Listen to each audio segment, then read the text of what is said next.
Good morning সবাইকে। এত সকাল সকাল আমি কোথায় যাচ্ছি? আজকে হচ্ছে নীল ষষ্ঠীর পুজো, তো সেই কারণে আমাদের এখানে না প্রচুর মানুষ আজকে কাঁধে বাঁক নিয়ে বাবার মাথায় জল ঢালতে যায়। তো ওটাই দেখার জন্য বড় রাস্তার ধারে যাচ্ছিলাম। আর আমি ছোটোবেলা থেকেই যাই, অনেক ভোরবেলা উঠে আমি এটা দেখতে যাই আর আমার ভীষণ ভাল লাগে। তো অনেকক্ষণ দাঁড়িয়ে দাঁড়িয়ে দেখলাম। তারপরে আমি এসে স্নান করে আমি রেডি হচ্ছিলাম, কারণ আজকে আমার জন্য ভীষণ স্পেশাল দিনটা। তো মায়ের একটা শাড়ি পরেছিলাম। অবশ্যই তোমরা আমাকে বলো এই শাড়িটা পরে কেমন লাগছে, আমাকে অবশ্যই কমেন্ট করে বলো। তো আমি রেডি হয়ে গিয়েছিলাম। তারপরে আমি যখন মন্দিরে গেছি আমি অবাক হয়ে গেছি, মানে এত লাইন ছিল ওখানে আর এত গরম। তারপরে খালি পায়ে গেছিলাম, খালি পায়ে যাওয়ার আমার অভ্যেস নেই।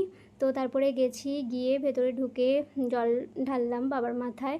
তো ওটা তো অবশ্যই ভিডিও করতে পারিনি, কারণ ওখানে ফোন নট অ্যালাউড ছিল। তো তারপরে আমি পাশের কালী মন্দিরে গিয়ে পুজো দিয়ে মাকে প্রণাম করে তারপর ওখান থেকে চলে আসলাম। So that's it for today, tata.